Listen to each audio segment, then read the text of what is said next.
Hey guys, welcome back to my channel, and today I will be starting my new series, and this is the International Student Series, which I talked about in my trailer.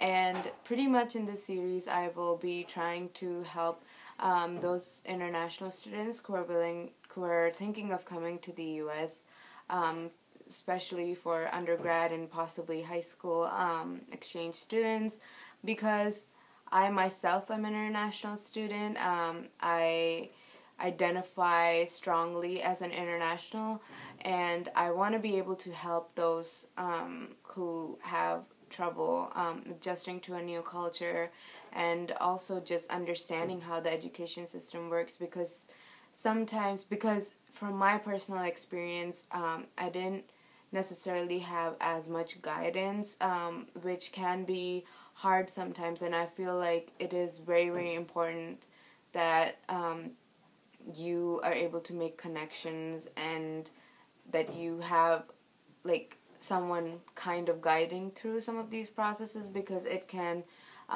get really, really challenging sometimes. So yeah, without further ado, I will just get started on our topic, and today's topic is just an introduction to what the American education system is about, and comparing it to other countries possibly, and other systems. So the whole idea of having an American education is that, first of all, you have a general education. And a lot of people don't really realize it. And I've noticed that a lot of international students, especially those who come for undergrad, they don't realize that you need to have a general education before you go into something very specific. Now, this doesn't necessarily apply for all education majors or all education areas, but for the most part, majority, you need to have a general education. And the general education aspect is a little bit like big, and it depends on which school you go to. Like, some schools have a lot more classes than some other schools, but for the most part, majority of the school will have a good amount of general education courses that you have to take. And you can get rid of some of these general education classes. If you took AP classes, you could possibly, pass the exam and get the credit and just jump into higher level classes. So that is also a possibility. The American education system is also based a lot on credit. In other and semester, we have the semester system. I know in other countries, some people don't have the semester system, where you have each semester and then you just take an exam. Like, you have a bunch of assignments throughout that one semester, and the whole class is practically designed for 3 months, or I think 3.5 months. I think that's how long one semester is. I know some other schools also have a trimester system. Some schools, like my school, which is an undergrad college, I'm a sophomore in college, by the way,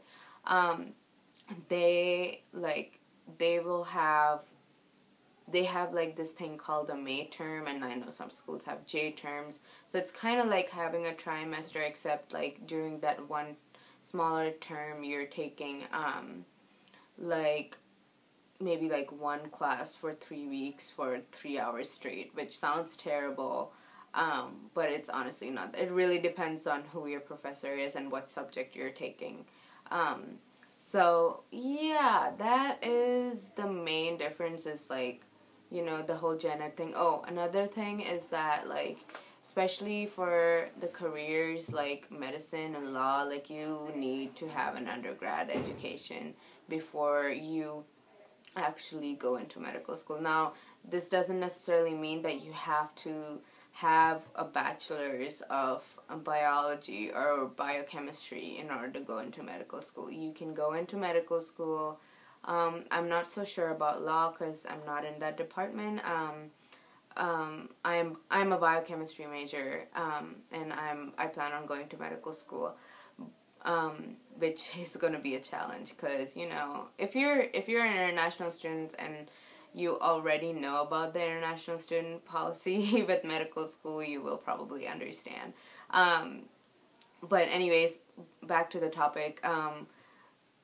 Yeah, so like you don't actually have to be a biochemistry major in order to apply for medical school. But a lot of international students just do it because for international students it's a lot harder to get into medical school. So medical schools are looking, if they are willing to approve internationals, they want someone with a bachelor's degree. So it is kind of different, but kind of not. So I guess if you're an international student and are planning to go to medical school, I would suggest being in the sciences somewhat. Yeah, so I hope I wasn't rambling too much. I feel like I just kind of shouted it right there. But if you're a high school student, well, high school, I guess, is from K through 12, and I guess in a lot of countries it's similar. You don't necessarily, well, the public schools, okay, so they have the public schools and the private schools. Now, in the private schools, you could possibly have uniforms, and it can be expensive to attend private schools. Public schools is pretty much funded by the government, although... Well, yeah, it runs on taxes, so it is funded by the government. It's practically free. But I know as an international student, you don't actually, when you're an exchange student and you're international, you don't necessarily pay for the education part. There's a whole group of, funding for international students, which comes from the government and who pay for the public education for them, especially when they're exchange students. This does not apply for colleges, by the way. Colleges, it's a whole different thing. Yeah, I think that's how the funding works. Anyways, sometimes when you're an exchange student, like, your credits will transfer back home. Sometimes it won't. It really, really depends. I think those are the main differences that I almost mentioned, and yeah, I hope that was a little helpful. If you have any questions, any specific questions, just comment down below and I will try to help you all. I'll talk to you guys later. Bye.